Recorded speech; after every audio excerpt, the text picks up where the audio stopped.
Hello students. Yesterday we were discussing about the important topics regarding to chapter ray optics. So from number of days we are just discussing these topics as they are very important, and numerical problems can be based on lens, can be based on mirrors, and also that can be based on the prism problem, and the deviation in prism and the dispersion property of the prism means to separate, to distinguish the different colors of light, that is called the dispersion, and this power is known as dispersive power.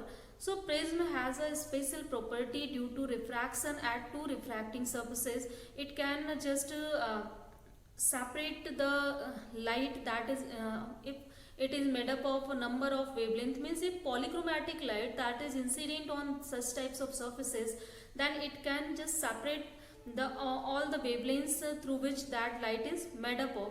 So in this way prism are used for so many things, like to determine the wavelength of different colored light, to see the resolving power, refractive index, minimum deviation, means a number of things you can just derive and you can obtain with the help of prism here.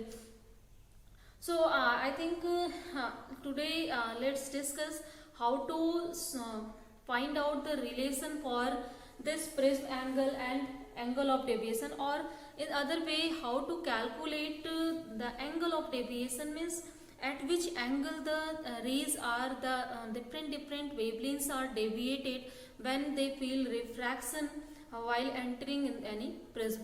Means if suppose that we are using white light and white light is incident on it, different colored light are deviated at different angles, as obviously they will enter here at different or suppose that they are just falling at same angle, then after refraction obviously they have different wavelength, they will have different speed, and or they will refract at different angles here. So according to that, obviously after emergent there will be their different direction. So angle of deviation, how can you know which of the wave is deviated more and which is less deviated wave? So let's see that with the help of, again we are going to use geometry here, as till now we are just studying geometrical optics. So here all the problems that we will solve, that will be with the help of geometry. Like in wave optics we have discussed the number of problems that was based on the Huygens principle. So there is every principle behind the basic phenomena that you are going to study in certain chapters. Like in wave optics we have used the wave property of light, or for that the principle that is applied there, that is Huygens wave concept, and we have used that to prove the refraction, reflection, wave interference, diffraction, all the phenomena that we have proved with the help of his theory. And later you have studied quantum optics, means where we are using the quantum nature of light. There the principle, the nature that you are using, that is quantum nature. The principle that you have used there, that was first of all the law of photoelectric emission. After that, the moreover we are using Planck's law and Einstein's photoelectric equations there for that. So I think that is totally clear, and here we are just talking about geometrical optics. So in the case of geometrical optics, the nature of light that you are studying here, that is the ray nature. You are taking light as a ray that is propagating on a rectilinear path. So and also we are taking the assumption that every object has its own image. So such types of assumptions, and also we are taking here the ray concept, a straight line movement concept of the light wave.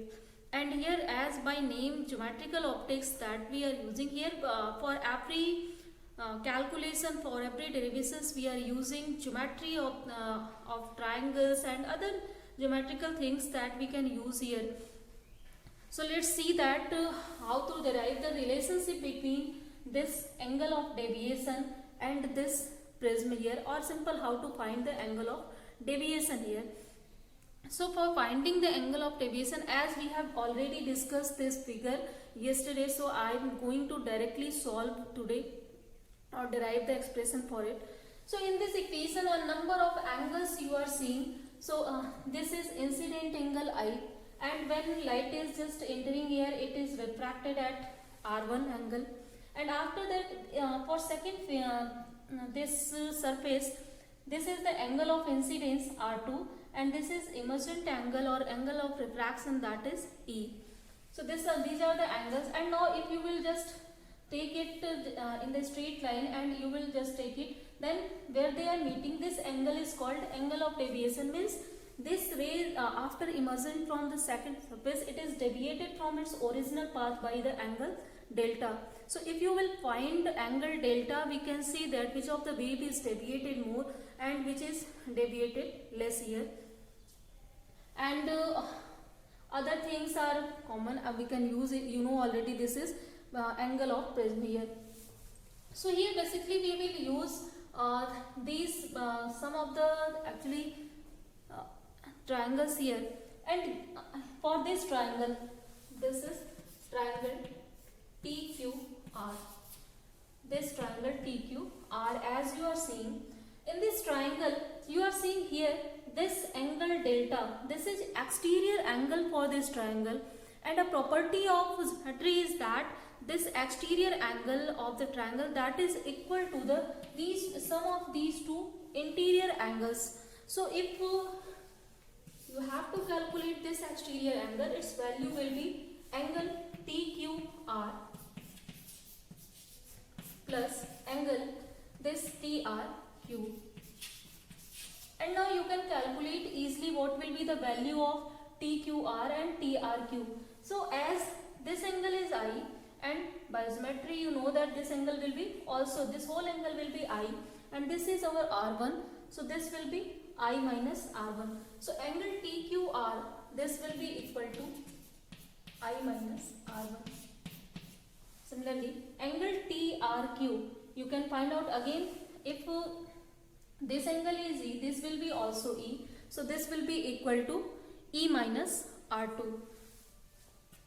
So this is E minus R2, or you can write it I plus E minus of R1 plus R2.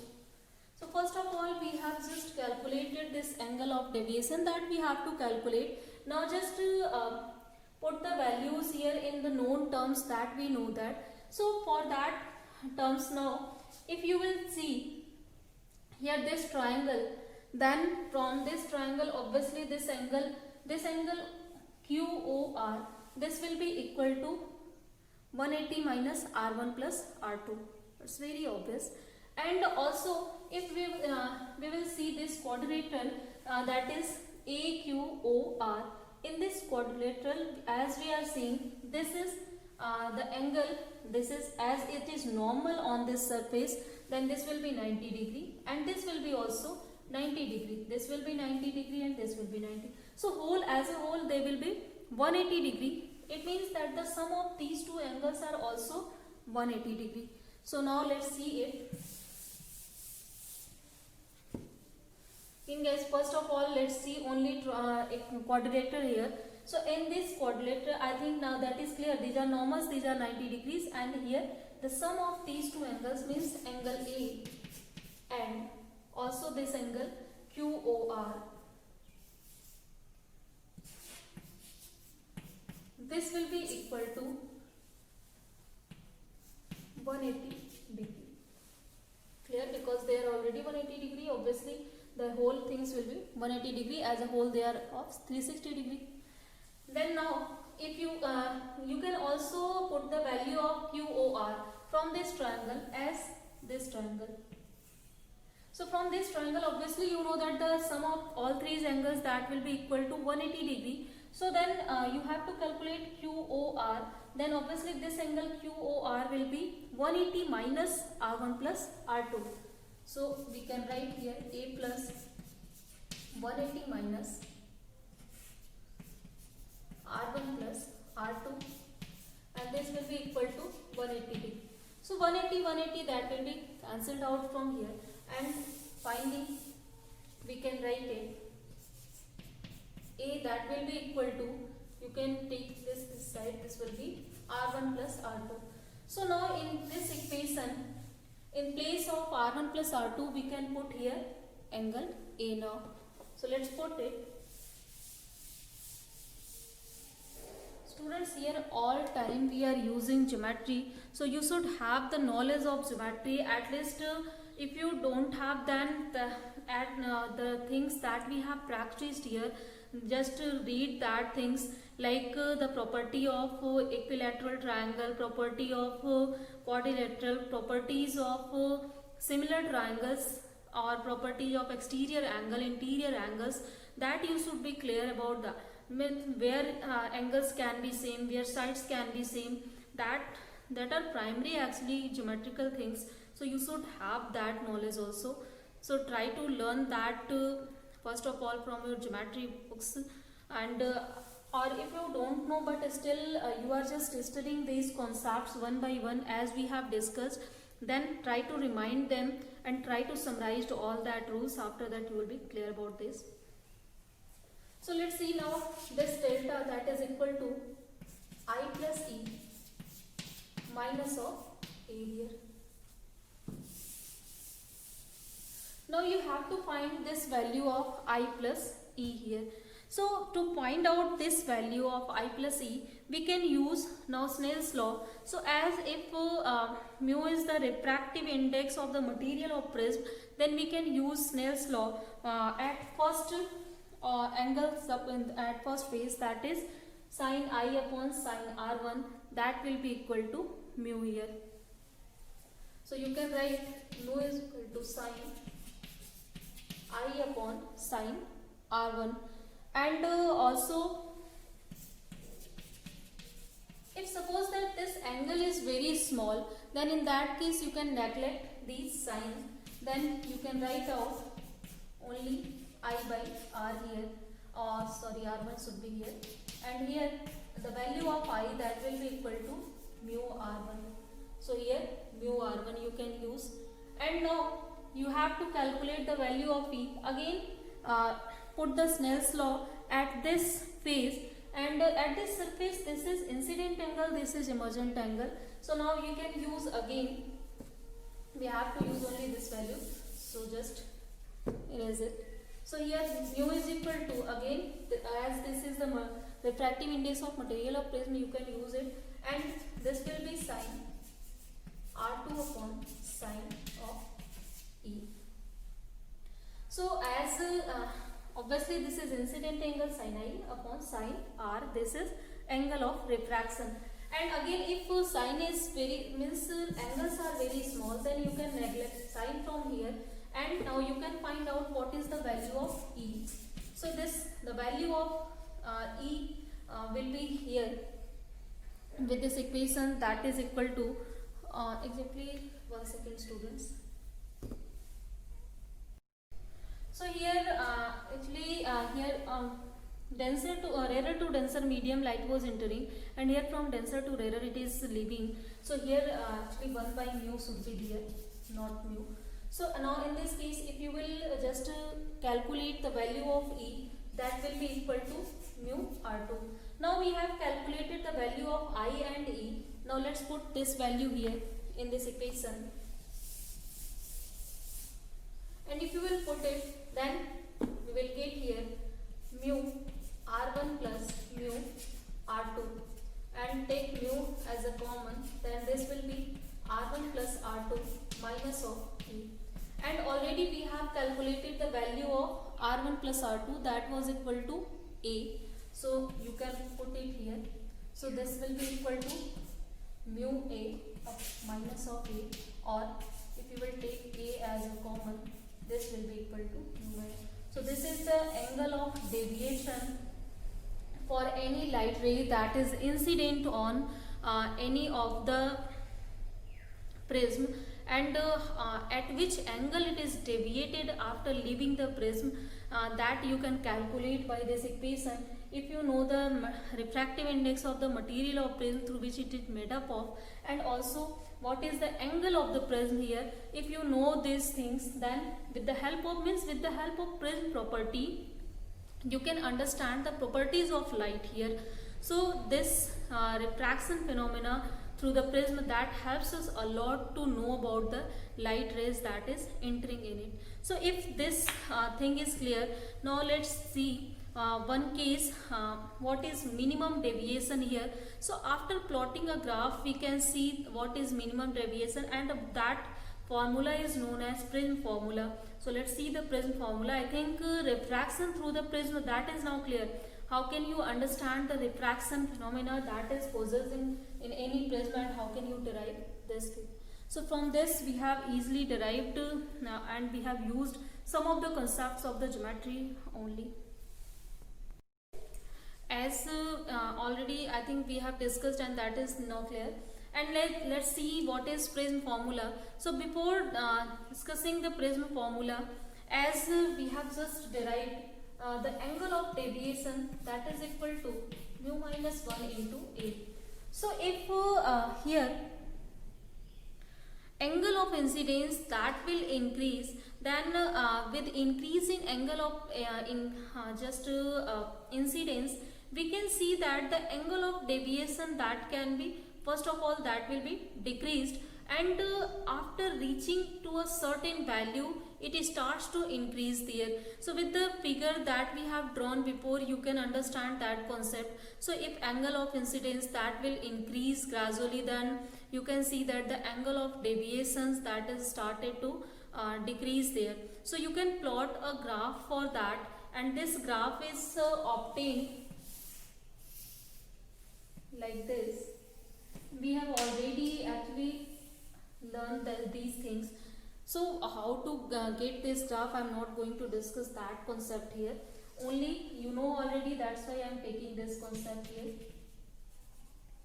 So this is our angle of deviation, and now if angle of incidence that will increase, then gradually there will be decrement in the angle of deviation, but at certain angle, for the angle of deviation, so this certain angle is minimum angle of deviation. After that it again starts to increase, means angle of deviation again starts to increase with increase in angle of incidence. So if this side we have taken angle of incidence, suppose this is I1, this is I2, then we can see that there is a symmetry between the increment and decrement between angle of incidence and angle of deviation.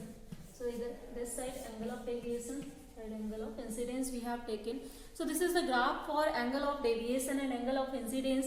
Whenever any light is incident at some angle I and it is deviated at some angle delta mid, then with increase or decrease in I, how it varies, you can understand this with this graph easily.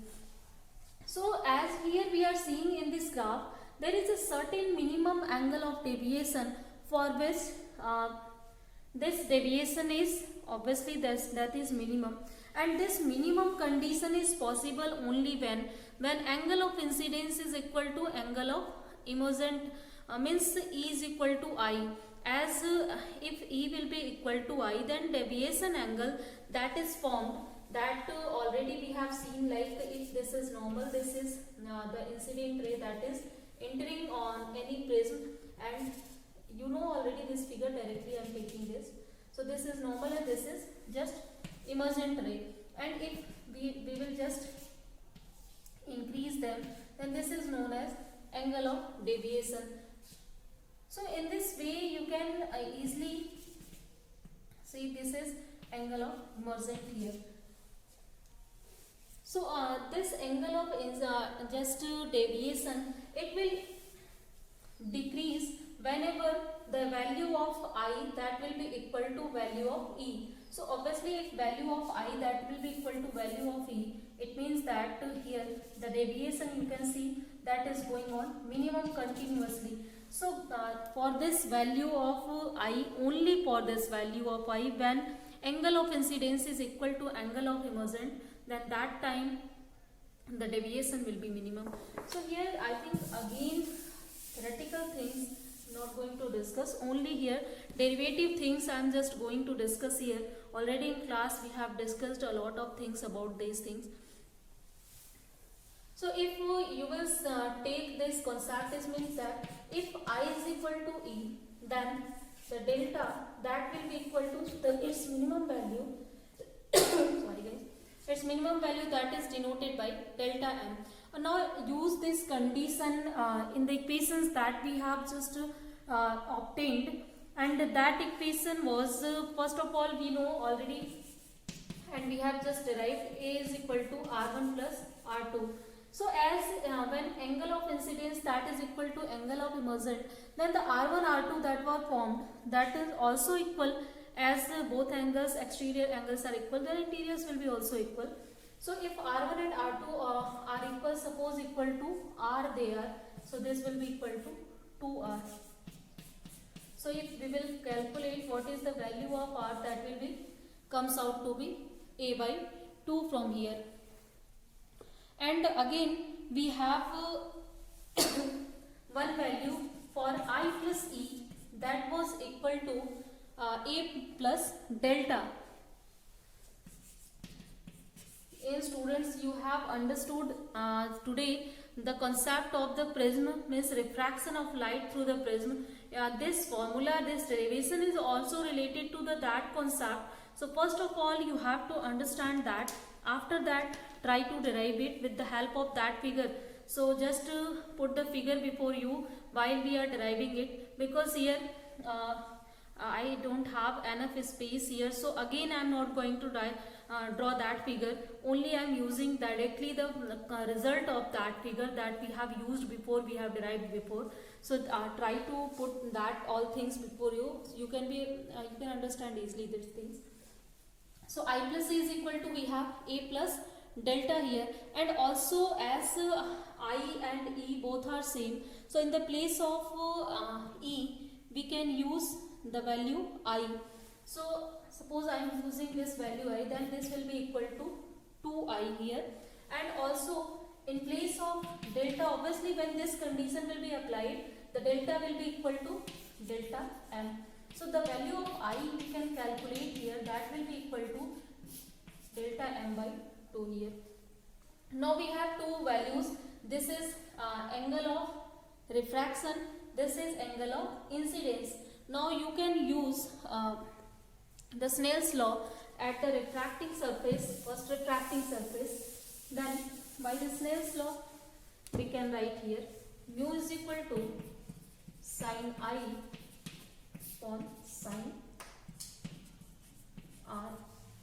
In this condition, the value of sin I, that is equal to A plus delta m divided by 2 upon sin R is A by 2. This is mu. So this is a formula that is relating the minimum angle of deviation with refractive index and also the angle of prism. As already angle of deviation we have derived the formula for that, that was equal to mu minus 1 into A. It is also a relationship between refractive index, angle of prism and angle of deviation. But whenever the angle of deviation that is minimum, that time you cannot ignore these angles. Means as you can see that this angle of prism that is greater value. So for that sign and this sign we cannot just neglect that. So for that case obviously you have to take sign there. You cannot neglect these trigonometrical functions in this concept. So just only we have to find out for these two conditions. You have to remind only these conditions. After that you will be able to solve it automatically. So if we, just you are reminding that whenever the angle of emergent that is equal to angle of incidence, the angle of deviations that will be minimum there. And again it will increase to or starts to increase angle of incidence, then again angle of deviation starts to decrease from there. So the here reason I think that is now clear, and still how to derive this formula, that is clear. So this formula is known as prism formula, that is used to derive the minimum angle of deviation, and with the help of minimum angle of deviation we can easily find out refractive index of different colors and also we can find out at which angles the waves are deviated after emerging from the prism. So I think dispersion and other things that are clear. So next thing is that if we are talking about the dispersion of the power or dispersive power of the prism, so as I just told you, the property to distinguish, to separate the components of the light through which it is made up of, that is known as dispersion. And also if the power to disperse such types of components, that is known as dispersive power of particular that instruments. So here you don't have to derive the just formula here. So I think first only qualitative description for dispersive power here that you had understand, and these two derivations that we have done here, that are important for your reasons. So as students, in summarized way, we have started from reflection. After that we have seen the refraction case. After that we have seen prism case. Means in other way, if we are talking about the optical instruments, then we have first seen the mirror, after that lens, after that prism. So for these three instruments, basic instruments, the formula that we have derived, that are really very important formula. For prism, lens maker formula and thin lens formula, combinations of the lenses, these all these formulas are important. But in that formula, even the lens maker formula and combination, that two formulas are more important. In the case of reflection that we have seen, there also the theory how to just derive the mirror formula, that is important. But still here more important formula is the prism formula, that you have to understand. You have to put your concentration here. A number of questions that are asked from it, and also number of derivations that can be asked based on these problems there. So I think now the geometry and geometrical concept behind all these three instruments that we have discussed, that is clear.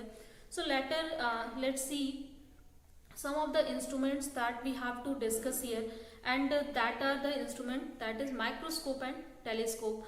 So what is microscope and telescope, what are their construction, how the light is conserved there, how we are just seeing the image there. So like these all things that we have used for the some of the properties of light. Means to detect the refraction of light, reflection of light, and the dispersion of light. These types of properties we have used by all the instruments that we have understood here. Means like mirror, lens and prism, through which we have understood the light's phenomena, light's properties. Later, how can you use these lights property in your daily life? So we are using these properties in microscope and telescope while designing it. And as microscope, that are used to see very tiny objects, very small objects that that can't be seen by naked eye, or even by the simple lenses we cannot see that. So that to see them we need the microscope here, and different types of microscopes we have. So here we will study only the basic concept behind the microscope. If that is clear, then after that you will be easily understood then how to enhance that properties, and depending on that we have different types of microscope there. And like in the same way we have telescopes. So telescopes we are using to see very distant objects. Means the objects that are very distant and normally we are not able to see them, or we can see but we cannot detect them, and only like twinkling bomb they are just like if you are standing on your roof and you are started to see the city. So the far point of the city you are seeing that, but you are not able to distinguish that what is that and how the things are. So in that case it is not very actually very far distance, but still you can use scopes there also to see them very clearly. And also we are using to see the stellar bodies with the help of telescope. So there are number of telescopes that we have made already and we are using. So I will tell you also the name of some of the telescopes that This time we are using to study the stellar objects like Hubble telescopes or Event Horizon telescopes that we have used to see the image or picture of the black holes. So such types of telescopes we have. So basically the primary thing is that on which principle it is working on. After that we have upgraded every telescopes that we have used. So this is the things, students, that's why the basic concept, primary concept, that should be clear. Every system that is made up of it, that is using this basic concept, after that only we can enhance the image formation and other things in it. So I think these are now clear. Then tomorrow we will study about microscope and telescope. After that we will just end this class here. And as these topics are very important topics in this chapter, so we are only discussing the important topics that can come to examination, and also in previous year papers these topics are asked already. That's why I have taken these here. So I think you are doing your study, so try to do best, and let's end the class here today. Thank you.